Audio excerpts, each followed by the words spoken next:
Hello students, I am doctor Virendra Singh from SKR. आज हम discuss करने जा रहे हैं 10th class book first flight poem number 2 fire and ice written by Robert Frost. Students, हम Robert Frost के द्वारा रिटन एक और पोइम पहले पढ़ चुके हैं, dust of snow. Robert Frost is an American very popular poet. He was from 1874 to 1963. He wrote many popular poems and beautiful poems.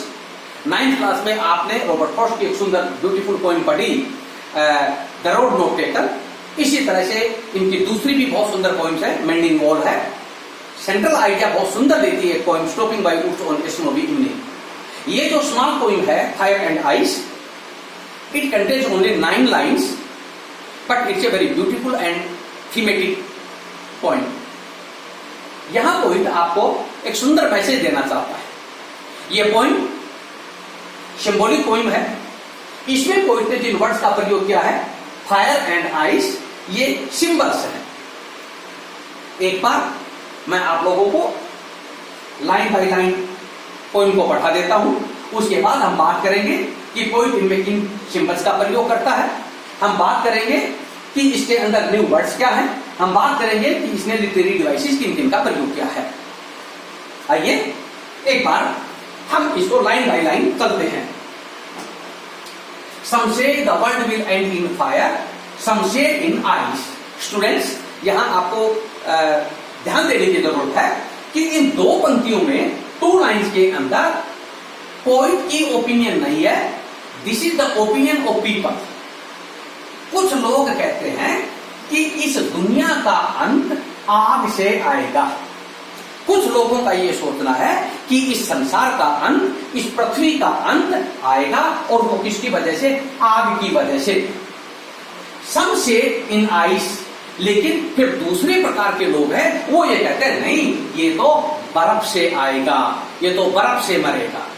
ऐसा प्रतीत होता है कि पोइट शायद ये कहना चाहते हैं कि इस समाज के अंदर कुछ साइंटिस्ट टाइप के लोग हैं, वो शायद ये कह रहे हैं कि हो सकता है 3rd वर्ल्ड वॉर हो और उसके अंदर एटॉमिक वेपन्स का प्रयोग होगा, एटम बम्स का प्रयोग होगा, फायर वेपन्स का प्रयोग होगा, और उसका नतीजा ये होगा कि पूरे संसार के अंदर इन हथियारों की वजह से तबाही मचेगी और ये पूरे का पूरा समाज तबाह हो जाएगा, खत्म हो जाएगा।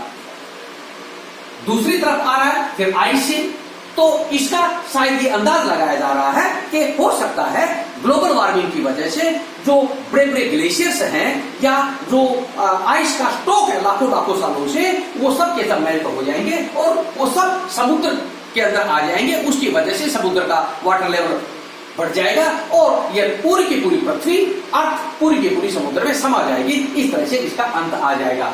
इन दो पंक्तियों के अंदर स्टूडेंट्स फर्स्ट एंड जो आइडिया है वो यही आ रहा है कि आग और आइस।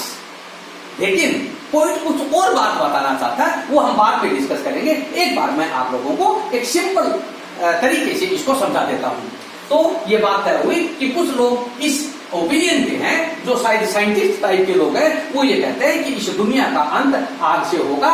तो दूसरे लोग ये कह रहे हैं कि नहीं, इसका अंत आग से नहीं, ये आइस से, बर्फ से होगा। लेकिन अब इन लास्ट 2 लाइन्स के अंदर, फर्स्ट लास्ट 2 लाइन के पोइट अपनी ओपिनियन दे रहा है। पोइट कह रहे हैं, but he said from what I have tested of desire, he said that I also have observed and I observed that it is a desire with the help of which this world will come to an end. And what is a desire? Desire किसको कहा गया है? Fire को he desire कहा गया है। यहां poet ने डिजायर फायर को ही कहा है। पोइट कह रहा है मैंने भी ऑब्जर्व किया है और मैंने ये पाया कि अगर इस धरती का अंत होगा तो वो डिजायर की वजह से होगा, और इसलिए मैं उन लोगों के पक्ष में हूं, फेवर में हूं, जो लोग ये कह रहे हैं कि इस अर्थ का, इस समाज का अंत फायर से होगा, इसलिए मैं उनके पक्ष में हूं। तो अगर आप पहली इन 4 पंक्तियों के बारे में, लाइन्स के बारे में अगर आप गौर करेंगे तो ये क्लियर हुआ। Poet says that some people say that this world will come to an end with the help of fire, but others say that it may the end may come because of eyes, but the poet says that I also observed and I came to know that the world is going to perish, the world is going to die because of fire and desire. ये इन पंक्तियों के अंदर, 4 पंक्तियों के अंदर poet बोल रहा है. अब आप आइए आगे पंक्तियों के अंदर. But if it had to perish twice, I think I know enough of hate to say that for destruction, ice is also great and would suffice. अब इसके अंदर पोइट आगे क्या कह रहा है? But if it had to perish twice, perish का मतलब होता है डेथ. मान लीजिए perish death. Poet said that, कहता कि मान लो कि इस अर्थ को 2 बार मरना है, 2 बार इसको मरना है, 2 बार. तो फिर कहता है I think I know enough of hate, तो फिर मैं जानता हूं, काफी कुछ जानता हूं कि वो कौन होगा, वो हेट होगा. To say that for destruction ice, कि इस डिस्ट्रक्शन के लिए ice, ice is the symbol of hatred, ice is the symbol of hatred. कि कोई कहता है फिर मैं मानता हूं कि दोबारा अगर अंत आएगा इस धरती का तो वो किसकी वजह से, आइस और हेट की वजह से आएगा. क्योंकि आइस जो है is also great and would suffice, क्योंकि आइस के अंदर भी मैं जानता हूं कि पूरी ताकत है और वो सफिशिएंट है, वो संपूर्ण है इस पूरी पृथ्वी का अंत करने के अंदर. तो इस तरह से स्टूडेंट्स ये 2 स्टेंजाज हैं. पहले के अंदर पोइट बताता है कि कुछ लोगों की ओपिनियन है कि ये वर्ल्ड फायर से खत्म होगा, कुछ कहते हैं आइस से होगा, लेकिन पोइट कहता है कि मैं ये जहां तक जानता हूं, मेरा मन ये कहता है कि it will come to an end by fire. दूसरे स्टेंजा के अंदर पोइट कहता है but suppose the world is going to die 2 times, the second time the world will come to an end with the help of ice and hatred. He says that this ice and hatred has also powers and it is also sufficient to bring the end of this whole world, the whole society. तो इस तरह से students poet ने इस point के अंदर, इन 2 stanzas के अंदर आप लोगों को ये बात बताई है. अब आप आइए कि इसके अंदर सिंबल्स क्या देते हैं पोइट. आइए स्टूडेंट्स, पोइट ने यहाँ पर 2 वर्ड्स का प्रयोग किया है, फायर एंड आइस. आप गौर करके देखिए, fire and ice. So poet used here 2 words, fire and ice. What is the meaning of fire? First hand fire मैंने आप लोगों को बताया, फायर का मतलब आग होता है. लेकिन because the poet is Robert Frost, he is giving us the beautiful symbols. So fire doesn't mean only fire, physical fire की बात नहीं कर रहा, यहाँ पर ये symbolic बात कर रहा है. और fire का मतलब होता है desire, want, passion and lust. जरा गौर करिए students, desire of getting more and more, want getting more and more, passion having the anger of earning more and more, lust वही भूख और ज्यादा प्राप्त करो. अगर आप गौर करके देखोगे तो डिजायर, वांट, पैशन और लस्ट के अंदर एक ही चीज मिलती है कि जो इंसान है, जो समाज के अंदर जो प्राणी है, दो और have become materialist. They want to earn more and more. They want to gain more and more powers. ज्यादा से ज्यादा और ज्यादा उन लोगों को पावर चाहिए. उसमें मैं भी हूं, आप सब भी हैं.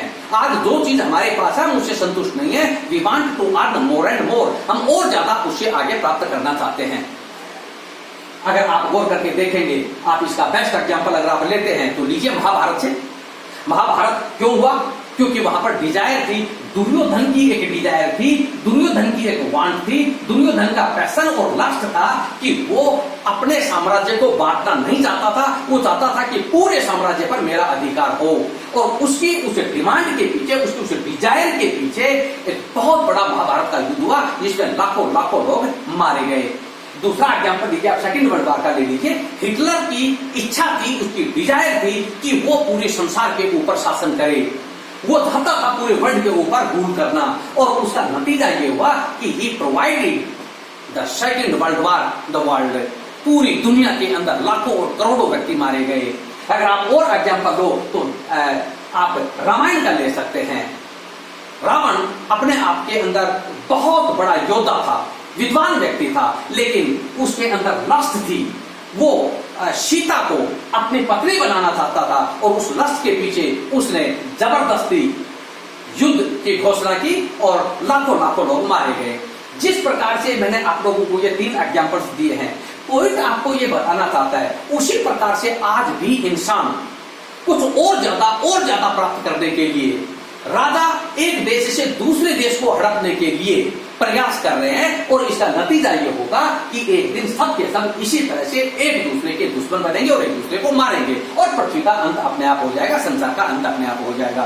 तो फायर का मतलब यहाँ पर कोई यही बताना चाहता है कि desire, want, passion and lust, और इनके होते हुए इंसान नहीं बचता, वो एक दूसरे के अधिकारों को, एक दूसरे की प्रॉपर्टी को स्नैच करना चाहता है, और उसका नतीजा ये होता है कि वो एक दूसरे का दुश्मन बन जाता है और समाज का अंत आ जाएगा। दूसरा जो एग्जाम्पल कोई दे रहा है वो है आइस का सिंबल है। Ice means Hector, jealousy, despite.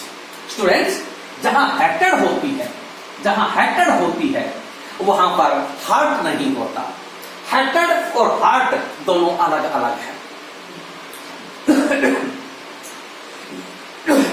जहां हार्ट नहीं होता वहां सोल नहीं होती, वहां आत्मा नहीं होती। जहां आत्मा नहीं होती वहां पर फीलिंग्स नहीं होती, वहां पर इमोशंस नहीं होते। सो स्टूडेंट्स, अगर हेक्टर की प्रेजेंस है यहां पर तो वहां पर सोल नहीं मिलेगा, वहां हार्ट नहीं मिलेगा, वहां पर स्पिरिचुअलिटी नहीं मिलेगी, वहां इमोशंस नहीं मिलेंगे, वहां पर फीलिंग्स नहीं मिलेंगे। तो इमोशंस, फीलिंग्स और स्पिरिचुअलिटी के बगैर इंसान नहीं होता, वो एक बीस्ट बन जाता है, वो एक जानवर बन जाता है। ऐसी स्थिति के अंदर इंसान के पास अनफीलिंग हार्ट होगा, वो पत्थर जैसा उसका दिल होगा, उसके अंदर कोई भावनाएं नहीं होंगी, उसके अंदर प्यार नहीं होगा, उस पर हार्मोनी नहीं होगी, वो केवल और केवल एक जानवर जैसा होगा। और क्योंकि जब हम जानवर बन जाएंगे तो फिर जानवरों का ही, एनिमल्स का ही, बीस्ट का ही कानून हम पर लागू हो जाएगा, माइट इज राइट, हम एक दूसरे को ही मार मार करके खाएंगे, और इस स्थिति के अंदर इस समाज का अंत आ जाएगा। तो पोइट आप लोगों को ये चीज बताना चाहते हैं कि इस दुनिया का अंत फायर और आइस होगा। फायर का मतलब यहाँ पर आग नहीं है, आइस का मतलब यहाँ पर बर्फ नहीं है, फायर का मतलब यहाँ पर डिजायर है, वांट है, लस्ट, पैशन है, और आइस का मतलब यहाँ पर हेक्टर है। अगर हेक्टर हमारे अंदर पैदा हो जाती है तो ये बात बिल्कुल स्पष्ट है कि वहां पर आत्मा नहीं होती, वहां पर स्पिरिचुअलिटी नहीं मिलेगी, वहां पर इमोशंस नहीं मिलेंगे, वहां पर लव नहीं मिलेगा, वहां पर फीलिंग्स नहीं मिलेंगी, और ऐसी स्थिति के अंदर हमारी जो मेंटल एबिलिटी है जजिंग करने की, what is right and what is wrong, वो भी बैरन हो जाती है, वो भी खत्म हो जाती है। तो स्टूडेंट्स, ये पोइट ने, रॉबर्ट फ्रॉस्ट ने यहाँ पर दो सिंबल्स दिया, फायर का और आइस का। दूसरे शब्दों में मैं कह सकता हूं कि पोइट ने यहाँ पर मेटाफर्स का प्रयोग किया है। आइए, सफिश एक वर्ड आया था, सफिश मींस सफिशिएंट।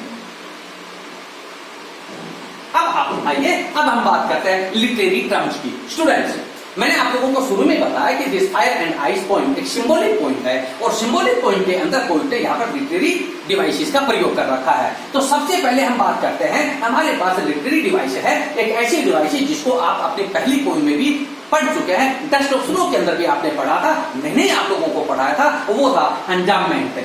अंजाममेंट है, अंजाममेंट का मतलब क्या होता है? Enjambment means continuation of a sentence without any pause and stop up to the end of the stanza. फिर समझो, continuation of a sentence without any pause up to the end of the stanza, कि sentence लगातार चलेगा, उसके बीच में कोई भी punctuation mark नहीं आएगा, कोई पॉज नहीं आएगा, और वो लास्ट तक चलेगा। जरा गौर करके देखिए, यहाँ पर 2 लाइन्स हैं। From what I have tasted of desire, I hold with those who favor fire. यहां से लेकर के और यहां तक बीच में कहीं पर भी कोई भी पंक्चुएशन मार्क नहीं है, इसलिए आप यहां पर कह सकते हैं कि the poet has used their enjambment. Similarly, come here, though here is a comma, come here in these 4 lines. You will not find any comma, any full stop or any punctuation remark here except here in the last. So you can say that the poet has used enjambment here in the first and the last stanza, last 2 lines, and the last 4 lines in the second stanza. Second literary device is personification.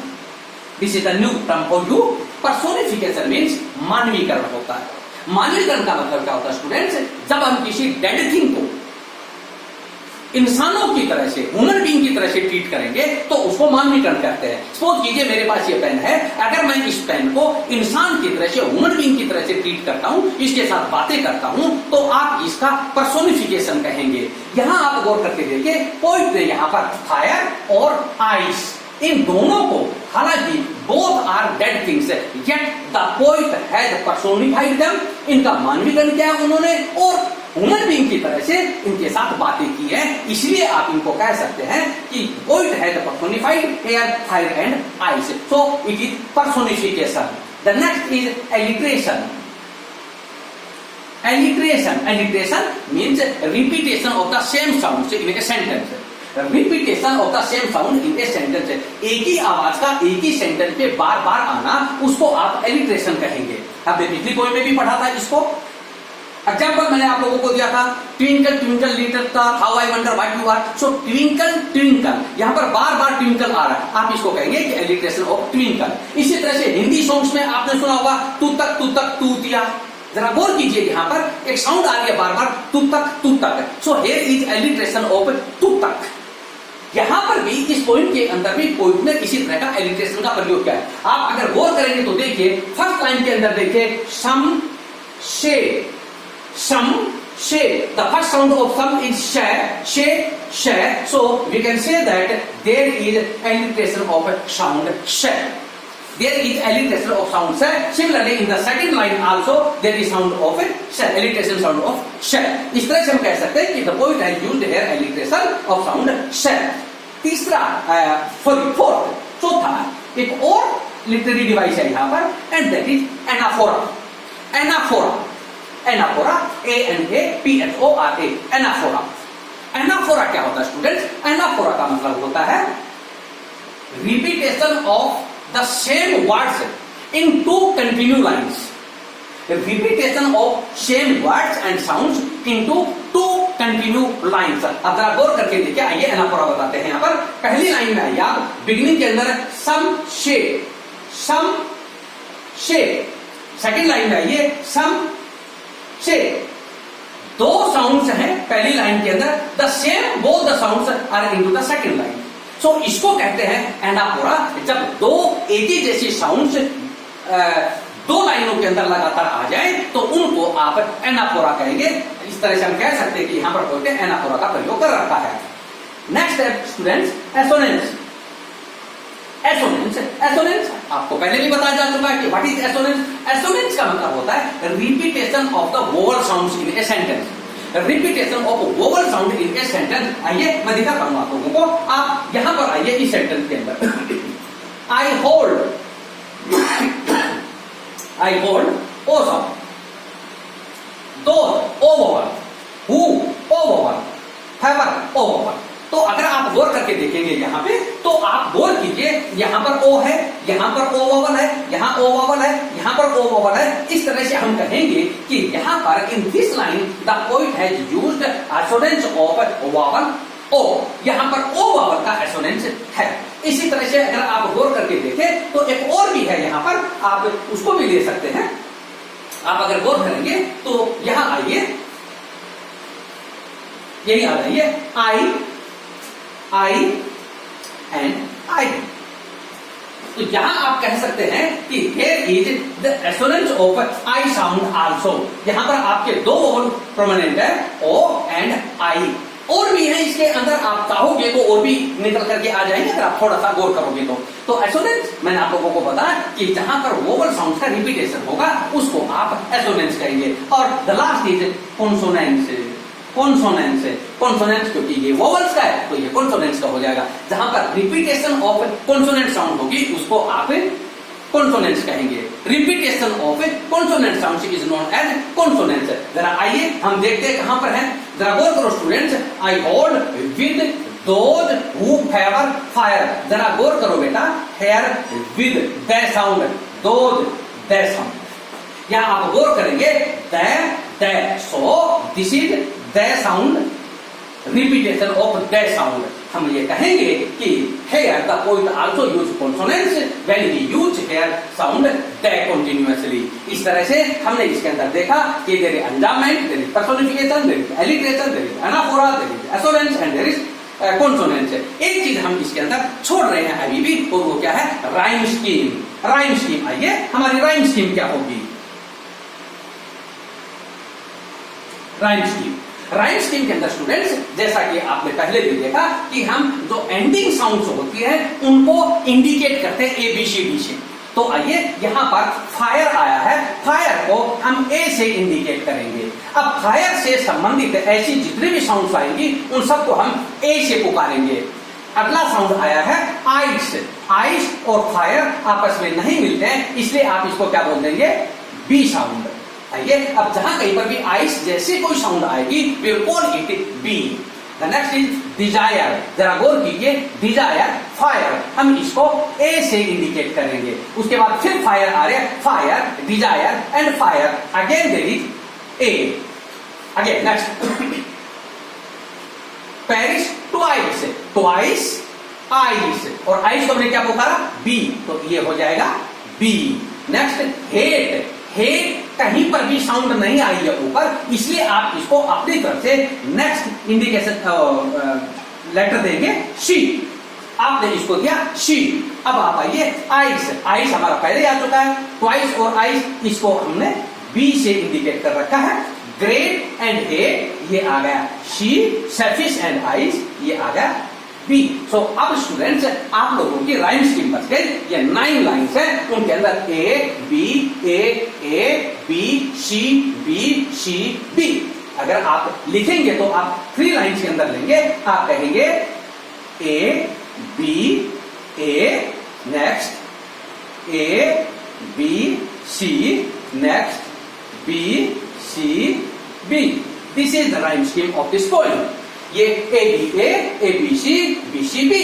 This is the rhyme scheme of your this poem. इस तरह से students ये poem आप लोगों की complete होती है। यहाँ पर मैं आप लोगों को एक बार फिर बताना चाहूंगा, क्योंकि पोएट जब भी कोई चीज देता है, कोई पोएम लिखता है, तो उसका एक सेंट्रल आइडिया देता है, उसका एक सेंट्रल मैसेज देता है। तो पोएट ने आपको इस फायर एंड आइस के अंदर क्या मैसेज दिया स्टूडेंट्स, उस चीज को आप गौर करिए। पोएट आपको बता रहा है कि समाज के अंदर ईर्ष्या, जलन और ज्यादा प्राप्त करने की होड़ इतनी ज्यादा लगी हुई है कि ऐसी स्थिति के अंदर हम मानवता को भूल गए हैं। हम आत्मा से संबंधित चीजों को भूल गए हैं और हम अपने स्वार्थ में इतने अंधे हो गए हैं कि समाज क्या है और हम कहां लेकर के जा रहे उस चीज की परवाह नहीं कर रहे हैं। जरा गौर करके देखिए, आजकल पूरे वर्ल्ड के अंदर कोरोना वायरस फैला हुआ है। किसकी देन है ये हमारे प्रोग्रेस की, हमारी डिजायर की, हमारी वांट, पैशन और लस्ट और ज्यादा प्राप्त करें, ये उसी की देन है। इस तरह से कोई कहता है कि अगर यही और ज्यादा प्राप्त करने की इच्छा हमारे अंदर बनी रही, उसकी वजह से हमारे अंदर हेट्रेड पैदा होगी और हेट्रेड की वजह से मानव नहीं बचेगा, वो बीस्ट बन जाएगा, वो ज्यादा समाज खत्म हो जाएगा।